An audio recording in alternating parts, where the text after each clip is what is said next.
I sat down with yoga teacher, Ayurvedic practitioner, and astrologer Daryl Rocco to discuss the earth element and ways of grounding and practicing and staying connected during these times. So, check this out.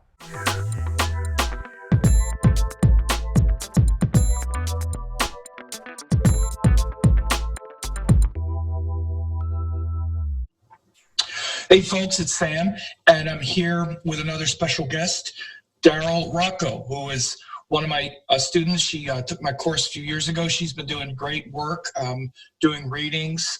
She's a yoga teacher, Ayurveda practitioner, all kinds of great stuff. And she's going to talk to us today about immunity, about the Pisces Virgo axis and full moons and all kinds of other great stuff that we could be doing right now. Daryl, welcome. How are you? Thanks. I'm excited, Sam. Thank you for holding space for me and for others in this really crazy time. You're certainly welcome. And so Daryl, why don't you tell us about how you got started and how you found Vedic astrology. I know some of it. I don't know all of it, and I'm always interested to find out myself because I don't know the whole story, but I know parts of it, and how Vedic astrology has helped you and what you're doing these days with it and whatnot. Yeah, absolutely. Funny story. Coming to Vedic astrology, it was a gift, but I'll even back it up before that. How I found yoga was I had a series of grief, like 6 deaths in a row, one after another, in about 2005. And a friend introduced me to yoga, and I thought initially, hesitation was not my thing. Didn't feel like I was going to vibe with that at all. Found yoga to be the most healing way back to self and back to center and to divinity and health, mental health, physical health. And that took me into a much larger practice. And eventually one day I happened to be at a yoga festival or gathering. And I walked by a table where there's this book that said Yoga and Vedic Astrology, and I just almost kept walking. My partner grabbed me and said, hey, you like astrology, don't you? And I said, sure. And I met you, and I was super intrigued. And the first 10 minutes of hearing how the planets come into form, and how they influence aspect and modify and bring about karmas in our lives really just struck me. It felt scientific. I was floored. I mean, some of the things that you said just really hit me right off. Like, creation couldn't have happened until the sun was exactly 108 suns away from the earth, and the moon 108. I thought, oh my God, but that's what the 108 is all about. It's pretty cool. I remember. Yeah, I definitely remember. So Daryl's a great example of someone, because people who will say, oh, but I'm a total beginner, I don't know, and it's like, I already know, like, you're a perfect case study of someone who is like, look, you don't need to know anything about this to actually get started. At least with me, at least with the way I teach. And you're a perfect example of someone who's like, look, if you're just interested, you can study and you can learn, and you can, in a couple years, you can be doing great work and understand how all this stuff works. Oh my gosh, had you told me 7 years ago I'd be doing this, I would have bet money against it, partially because I have this dual life, living in this corporate world on one side, and over here I straddle yoga, Ayurveda, and Vedic astrology, and they do intertwine. And I do believe my purpose in life is to help other people, and I cross those roads by bringing it to both sides. But I would have bet against it for sure. But having been intrigued with what you were sharing and what you were teaching, I just really wanted more. I bought your book that weekend. I've worn it out. I've showed you before. I mean, completely worn it out. Pages were, and I did your trainings one after another. And you have to remind me to send you 2 books again. The last time we spoke, I forgot to do it. So thank you. I actually need to share one to somebody I had a reading with this last weekend, and they're interested. Okay. Anyways, so that just kind of unpeeled for me, just wanting to know more. And I thirst for knowledge, as many of us do when we're, walking this path and wanting to share our light, but having context in which to bring it. But Vedic astrology, to me, is so complex and so layered and so confusing if you were to learn it on your own. But having taken classes the way that you taught them, for me, was really is super great to absorb, because one of the things you mention a lot is it's things aren't taken away. They're just together, and you'll hear other astrologers say things, oh, well, this is good, this is bad, and this is fine. It's not quite like that. And that speaks to me, and being able to share that with others and do readings for others and explain that is really helpful. And especially during this time right now, it's been, as everybody knows, it's like if I hear unprecedented times once more, I think I'm just going to chew off my arm. But reality is we've not lived with something like this. And people don't know what to do and how to bring themselves back into balance. And I can say, even for myself, prior to this happening, I'm living my life in a really joyful way and super appreciative. I've got my community. I'm living in San Diego County. I live on the coast. I'm teaching yoga, helping people with Ayurveda, and I'm working, and life is grand. Kids are going off to college, and I'm looking forward. And then, surprise, my life gets a redirect, and not in a heavy way at all, but more about choices and opportunities. And as somebody like myself, as a Virgo, I don't mind change, but I like to know when it's coming, and I'd like to be able to plan it out a little bit. I ended up making the life decision to move with my partner to Nashville, Tennessee. So we've got dual residences, back and forth. And but here I was planning to have community and get involved and make friends in the yoga world and get connected. As I'm working remotely, I feel a little different, and that didn't happen. So you wound up recently moving from San Diego County to Nashville, and so you had planned on starting, starting a new life out there in Nashville, which obviously you're going to be doing. But then now we're in this social distancing, and we're doing all this stuff, and we're going to speak in a bit about ways to stay, healthy, especially with our immunity and other things like that. I wanted to just go back a little bit, though, more towards some of your other training, because I remember when I met you, the astrology, especially it was at the yoga festival where you had done yoga and asana. I don't remember if you had been teaching, but I didn't know whether you had also been doing Ayurveda yet. What's your background in getting trained in yoga and Ayurveda teaching as well? So I was trained in 2006 under the Anusara style for teacher training. It was shortly after I had found yoga and fell in love and immediately immersed myself. And anyone who's done a yoga teacher training will realize, or can probably speak to this, it's a pretty life-changing on some levels. It's an internal landscape change, but it really helped me. It helped me.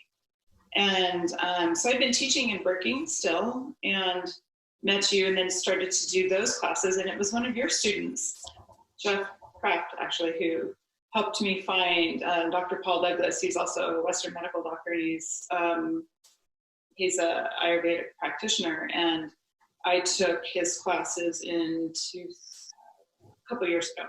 Can't quite remember. So I've been practicing Ayurveda, and I always had an interest in how the elements work, and it shows us in Vedic astrology, but how does it work in the physical form? And that's mainly an online remote program as well, right? Mainly, yeah, exactly. There were a few intensives that we had of, these longs, which was neat. But what I realized with the virtual is that I knew these people, I connected with them well. And when I saw them in person, it was just in 3D, and it was really cool. Just enhances it, yeah. So that's also one of the great advantages of these times that we're in now, is that we're all evolving. There, in some ways, again, it's not that hard to see that this is an evolution for the planet, for consciousness, for humanity, and a wake-up call on a lot of levels. Of course, now we're stuck. Now we have to get over this intensive moment. But after that, and the world that we're left is there will be things that'll be greatly improved over the way they were. Yeah, I'm banking on that. I think you're right. I think as a whole, we were just kind of running disconnected on some levels, actually a lot of levels, and not recognizing what we were doing to the planet, how disconnected we were to one another. I mean, I hear moms now saying, and I'm not saying dads do this too, but making dinner all the time. I'm like, well, that's what it's about, bringing together the family and your group and your family of choice and just connecting and just Right. Yeah, I'm out to do that, and that's what energies are showing us now. And so in an email the other day, you were telling me that you've been getting a lot of readings and all like that. And since last time we spoke, I mean, it's amazing how you get focused, and it's like, okay, now here I am. Now I have this opportunity to be able to use these things like the Zoom and the technologies to reach other people. And as soon as that intention shifts a little bit, well, lo and behold, we start thinking differently. Like you wouldn't have been thinking this way had this not happened. Absolutely. And no, it's no joke. I find it so fascinating how it works. You know, it's the moment that I internally said, okay, yes, let's just push a little harder this way, or, you know, open up to different things. I had 3 readings on a Saturday, 2 on a Sunday, 1 during the week. And then this last weekend, same thing. You know, people, for me, once I took the blinders off a little bit or made myself available to what it is that I really want to grow.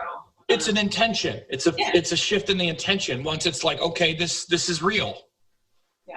Then it needs to come. Mm-hmm. Yeah. So that shift in intention is so big right now. And certainly with students and people that have been working with me for a long time, this is why I said that I did an updated, I don't know, a few weeks ago now, and said, this is a great opportunity in this regard, while we're social distancing, to not just be freaked out and worrying and projecting fear and stress, but to see it as ways to connect, or as an opportunity to do that in ways that weren't really possible before. Or even if they were possible, we weren't really thinking that way, because we're still in our mode. Well, this is a disruption, but that's also disrupting things that many of us were complaining about before. I mean, I know how often there are people complaining about always having to go out and do this, always having to do this. Well, you don't have to do it now. So what are you going to do now? Now that you don't have the reason, now that you can't do the thing that you're complaining about, what are you going to do? Well, maybe it's an opportunity. Yeah, it just came to mind. Like, what's that?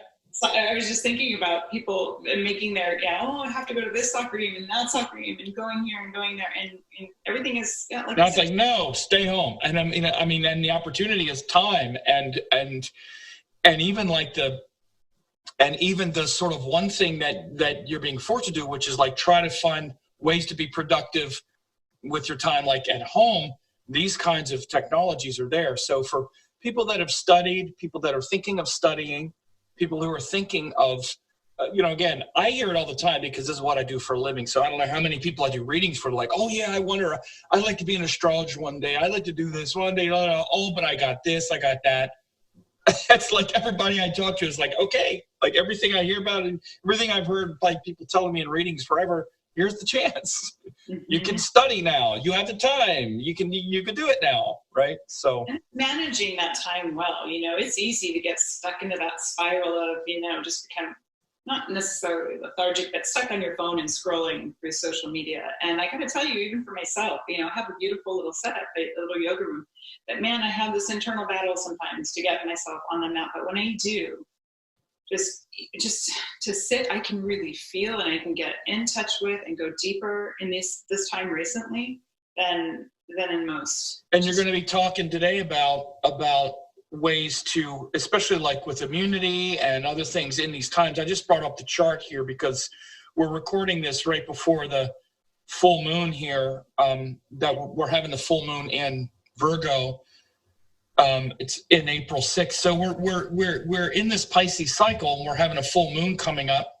And of course that's in Virgo, which is sort of balancing the earth. It's balancing the kind of dreamy quality of Pisces with the grounded spiritual practice, hopefully the practice and the details of Virgo.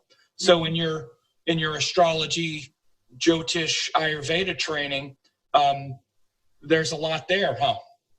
Yeah, absolutely. Especially when it comes to the specific, with the Mars and Saturn and Jupiter and this energy that we can feel nice and tight, being able to just sit down earth-wise on the earth, bringing it in center and just kind of let go but holding intention, holding breath, bringing yourself back into it. This is the best way that we can really help our immunities is to boost your immunity. Number one is sleep. Like, listen to the body. You know, we tend to do this override of our intellect and push and push.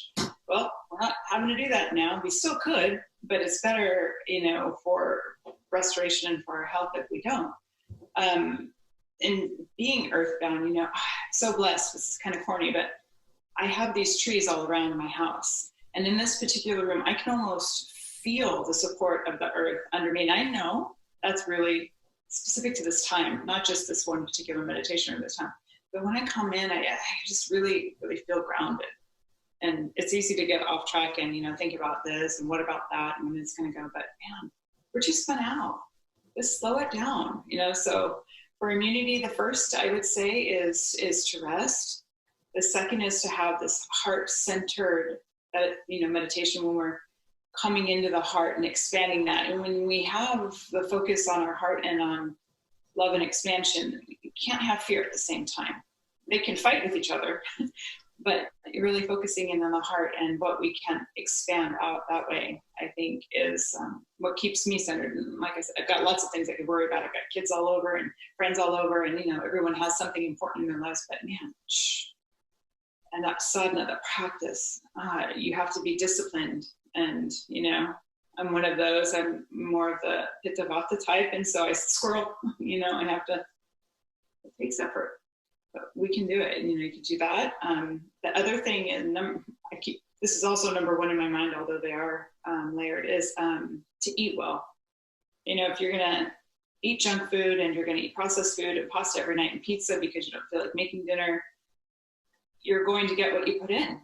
You know, that body is receiving the energy behind the food and the nutrients, and it's okay to do that once in a while, I think, as long as you're doing it and really enjoying it. So if you want to have ice cream at night, okay, fine, that's good. But also then really make sure that you're providing the body with the nutrients and the nourishment and the rest that it needs. You know, sugar, number one, the viruses love sugar. I'm saying a shortcut, but you know, if we want to take good care of ourselves and have rest and have a strong immune system, we have to let some of those things go. And right now is a really good time to be disciplined about new behaviors and new practices. So I would say that, and you could use aromatherapy, but really practicing meditation, sleep, rest, and eating well. Visualization is another one. If you're in meditation and you'd like to visualize that your body's healthy and pure, and guided meditations, you know, there's a lot of resources out there on the internet. I have resources. I'm sure others do too. It's just a good way to stay healthy and well. So in the Pisces cycle, you know, Pisces is really the sign of sleep as well, because it has to do with like letting go, surrender. And in order to sleep, we have to surrender. Like, we literally surrender to sleep. Dying every night, so to say. Dying to the sleep. Yeah. So how do you see the astrology like playing in? Because obviously those are very good suggestions. And again, with Virgo, especially with Virgo energy.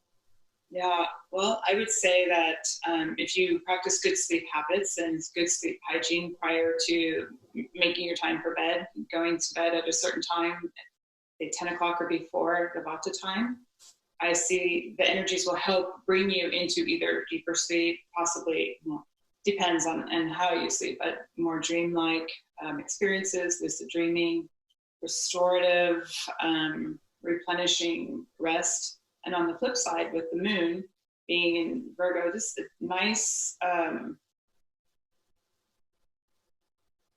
the ability to really feel the subtle energies in meditation. That's what I'm thinking. So you see that, so again, the Pisces Virgo axis. A nice balance. How so? I'm sorry, what's that? I said, how do you see it as a nice balance? Like, what is the cycle there that you would say? Well, the sun connecting to our soul really brings us into ourselves, but being able to let go of the things and the worries of the world, being able to relax a little bit more. And with the moon, our sense of feeling can feel a little bit more grounded and more anchored if we take time to go inward. So our feelings, since the moon is reflective of what we experience with our feeling world. And right. So I'm thinking that's. Yeah. And so how have you noticed, like with readings, you know, because we have this Mars, Saturn, Jupiter also in Capricorn, you know, how have you noticed people are feeling and that people, you know, need to be approaching these days? Are you finding that it's helpful to guide them in this regard, or what are the main, you know, a lot of the themes that you see coming up?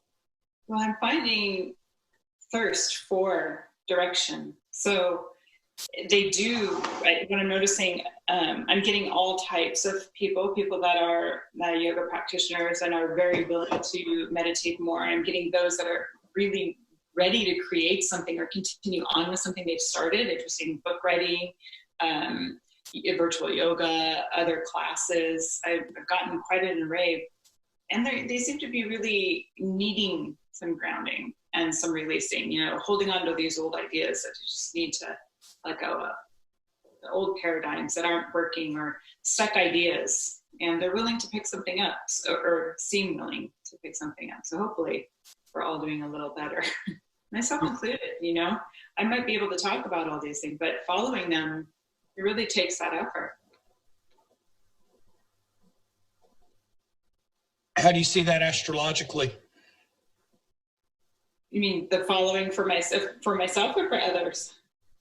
Just in general, just in these times now, like the well, let's see, with the Mars and the Saturn and Jupiter in Capricorn, and, you know, we've talked about this recently, where Saturn being in its own house rulership has this ability to give us some strength and perseverance, and Jupiter not exalted, it's actually debilitated here, meaning that we can easily lose our sense of hope or feeling of frustration and just kind of general distrust or disconnect.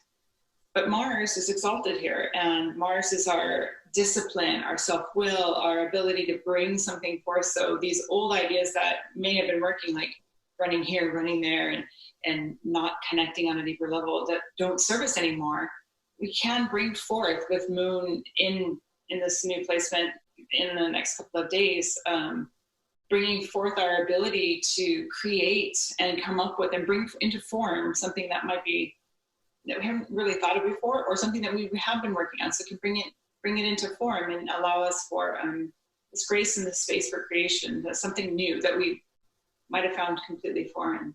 Yeah. Yeah, so one of the big themes here is that we have so many planets, like in the earth signs. You know, we have this full moon in Virgo, and then the planets in Capricorn. Venus is up here in Taurus, where it's going to be for the next several months. So that's really, you know, showing us all the need to be in that sort of grounded, peaceful state. Are you seeing that too, like that being a real opportunity now? Oh, absolutely. I've noticed what people are looking for is that grounding. So they're seeking out ways to bring their bodies back into balance, to bring their internal world back into balance. And that's really where Ayurveda and yoga and Vedic astrology shows us where, but how to take a look at what's been swinging right and left, right? You know, we know the planet as a whole, as we've talked about it, has just been in this complete uproar and everything's a little up in the air. So being able to come inward, to learn what your dosha is, learn what you're out of balance with, learn eating well, and putting these modalities. So explain some of that. So, you know, everybody doesn't understand Ayurveda and what your dosha is and eating well. And again, if we're talking about things like immunity, there are universal principles that have to do with, you know, certain kinds of food, certain tastes and flavors and whatnot, and your dosha. Explain some of this, because this is what's really helpful. Well, first, people like to find information. So there are these little quizzes you can do online. There's one on Banyan Botanicals. You could quickly look up and take the test to understand what your natural makeup is. There's Pitta, there's Vata, and there's Kapha, and they're all mixtures of the elements. There's ether, air, earth, fire, water. Yeah. And each of them have a certain amount of mixture. So if we are Vata type, like me, it's a little too much air glowing and too much fire going, I'll tend to go into this type A type of behavior. But this grounding, this reminding myself to come back into earth and bring in warm foods or certain types of foods that are not drying to the body, that helps the rest of me get along, including the spiritual, the subtle parts of ourselves, you know? Uh-huh.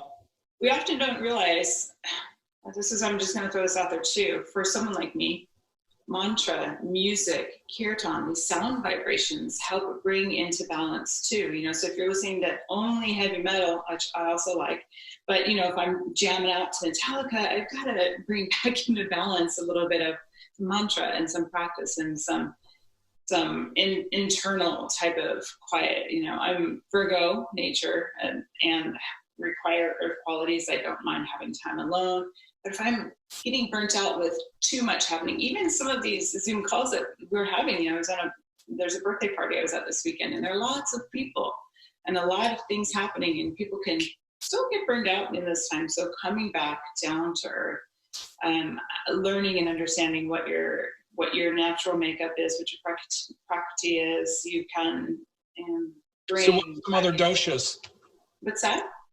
What are the other types? You said Vata. What are the doshas? There's fire, there's Kapha that's more earthy. So right now, for a time, for those that are Kaphic and very Kaphic, maybe getting out and getting a little walk in is helpful. Those that are Vata, it's good not to be practicing hot yoga. Take the time to come inward. You know, it just depends on the imbalance and for that particular person, what's helpful for them. So really, the number one thing that can go across all lines for any type of dosha, number one, is that rest. If you're Kaphic and you're over rest, too much sleeping, that's one thing. Get outside and go for a walk. But for most types, it's to restore. But regardless, meditation, number one is meditation. And the hardest part is just to get to your seat. You know, once you're there, you can bring into your heart, you can follow guided meditation. There are many platforms out there. I can help with something like that. Just going inward and getting a little bit quiet. It's just a lot happening these days, you know, and it's too easy to get it all thrown off or taking too much in. It's funny, it's this balance. What works for you is specific to you, specific to your alignment, specific to your chart, specific to your dosha, and what's out of alignment. Does that make sense? Sure. Yeah. So I think anyone right now, you know, depending on where you are, checking your internal temperature, your emotional well-being. If you're feeling a little bit too far off, this time right now is good for grounding. You know, Venus being in Taurus is this. For a while, as you mentioned, you know, this is a beautiful place for me. This is when I tend to notice that I'm enjoying music a little bit more. When Venus is really strong, more prominent in my chart or in a good place, then I will put on some mantra, listen to that, and it's helpful to open the heart. There are certain types of music, like I mentioned, that you can listen to that are a little more easeful, and then there are ones that can help bring you in, or silence. Right. Silence is really beautiful too. Right. So definitely this Venus in Taurus is really promoting, for example, being in nature and also really connecting with beauty and stuff like that, and not being, and, you know, really sattvic and pure forms of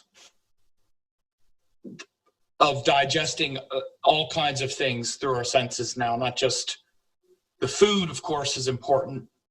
That's right. You know, and like the nutrition, but also we're eating through all of our senses. That's right. Including our ears. And, you know, music is very important.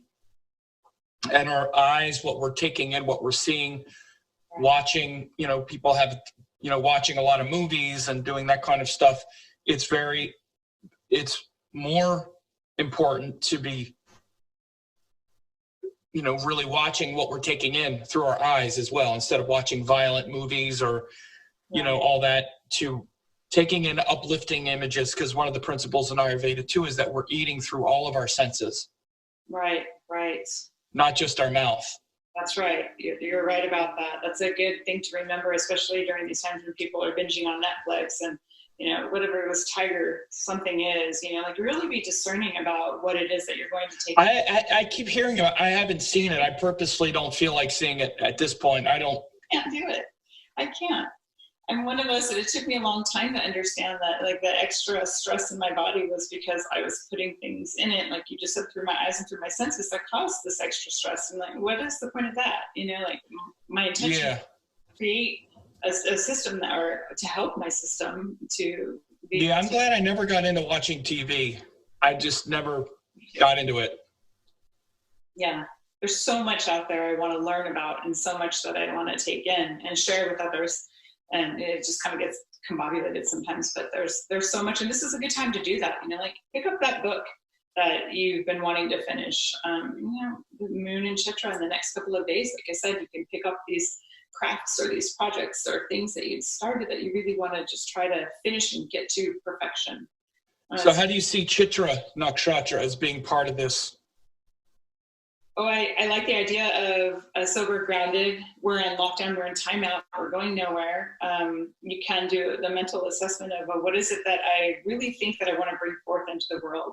One of the symbols for Chitra is a pearl inside of a clam. And, if this isn't a good example of what agitation looks like, this world just recently, we're able to take something and stomach it and eventually bring it into beauty. So each of us has a story and a background, and their trauma, right? Or what I grew up with, or what happened back then. And if we make the decision to bring it forth into a way that's helpful for others that we're helping, share our experiences in a way that doesn't victimize us. We're not victims of our experience. We're people that have had things happen to us, but what are you going to do with it? So now is a good time, I think, to take a look at what it is that you've been gifted with in your experience. And then, you can either be forced open like a clam, or you can open on your own and share your gifts. And even if they're not perfect, some of us may have this sense, it's got to be just right in order to get it out there. That's not for me to decide. If I'm having information, or if I have information or something that I can offer to another, and I'm not because I'm scared or I'm nervous or I'm not sure I'm getting it right, then I feel like I'm blocking the sunlight of life and spirit. And it's not really for me to decide. And if enough information gets out there, or help, right? We can help one another. There's always somebody behind us who doesn't have the leg up the way that we do. There's always going to be someone ahead of us that we can learn from. Yeah. And right now I feel like this is a perfect opportunity for me, showing up and doing something I'm not comfortable with, but beyond all means, I want to help others more than I want anything. So that's great. Yeah. And that's so important that we're in this this Virgo time. Virgo is definitely about service, practical service. Both Virgo and Pisces have those qualities of service. Pisces, it's more of a feeling of wanting to serve something higher because we're sort of connecting to something higher. But Virgo is the practice of it, like literally wanting, noticing all of those details that, like really noticing what like if it's with another person or a situation, like noticing what kind of food the other person needs or likes, or that we have to put into our body right now. So one of the things about this Virgo harmonizing right now is it takes the abstraction of Pisces and brings it into all of these details. Right. So that we're focusing and noticing all of the repercussions of our choices. Like we're saying, we have this time and we're kind of wanting to surrender and in the Pisces way, which has to do, which literally even relates to things like sleep and either unconsciousness or greater consciousness.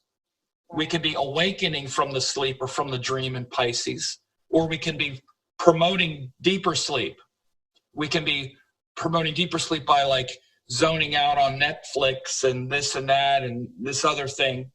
Or we can be using that time and being intelligent in our private life, in our private time, by organizing that structure through spiritual practices and all of these details of Virgo, and then awaken much more. So this axis is very much one of awakening, the Virgo Pisces axis. And it's much like you said in the beginning where we were talking about intention, right? And bringing forth an intention. It's on, where your attention goes, your energy goes. And so if you create an intention and then your attention is going forth and you have a clear idea, and it maybe doesn't even have to be into form yet, you know, you can have the idea of what you'd like to bring, and you just take the step towards it, right? You know, like each race or each marathon begins with one step, and who knows the outcome, but the idea, you really have this pure intention of wanting to do well for others, it's always going to pan out in a way that you probably never expected. I can assure you, I never expected I'd be doing what I'm doing. That's for sure, but I couldn't be happier with the amount of feedback I'm getting from people about, oh my gosh, I thought of that, or how great that is, or that helped so much. And, you know, it's not about me and how I feel about the feedback, but it's about what they're getting and what I'm willing to do in order to get. Well, that feeling, it's the addictive part. Like, I know when you started in the course, you were one of the first ones. That's why I've also wanted to have you on, you know, live and talking about things, is that you were one of the ones who really just took action. You just tried it. And, you know, I'm always thinking of you when I think of people when they say, oh, I don't know anything about it, or what about someone who doesn't have any experience in it? Not just you, but I think about you. There's several others who started from nowhere, like they didn't know anything really about it. And you just took what I would teach you, and you would also try. You would take action. You would start doing some readings. You would start trying to explain these things. And it's really, once you start applying it, the thing that feels good, it's not like your ego gets fulfilled. It's, you see that you understand it, and you see how much it helps the other person. Right. That's the thing. And that helping the other person, that's really what it's all about. Yeah, that's for sure. That's the thing that keeps someone going in this kind of work. And if it's not just that simple thing of wanting to do the best you can just to help, then that's the only reason anyone should even study astrology. Well, that's the only reason someone should actually practice it. I mean, you can study just because you want the knowledge, but to actually start doing readings or teaching or whatever, really the only reason to do any of that is because you want to help. It has to be, for me, it's still that. It's still the simplest, most pure thing. It's not because I want to look good or this or that or make money. All those are just spin-off benefits. It's because I like I enjoy it, and I love the feedback because of how it helps the person. That's right. So it winds up being service. Yeah, I don't disagree. I don't disagree at all. And I've seen many times, especially in these last few weeks, where in doing readings, that people may be asking for one thing, but the information that comes forth for them is something they never even thought about. And right. It's really cool to see the lights come on, and right, and the willingness and the thirst for, oh, okay, that's what needs to happen next for me. Yeah. And one of the things when you're reading a chart is you're actually seeing deeper than their question. Oh, yeah. I sometimes feel a little bit like I'm looking in their drawers. It's weird. Not always, but sometimes there are some that are very, very clear to me. I'm like, oh, okay, we're going to have this, and this is great. And you can almost tell. And I'm seeing that over time as I'm becoming more and more and more experienced.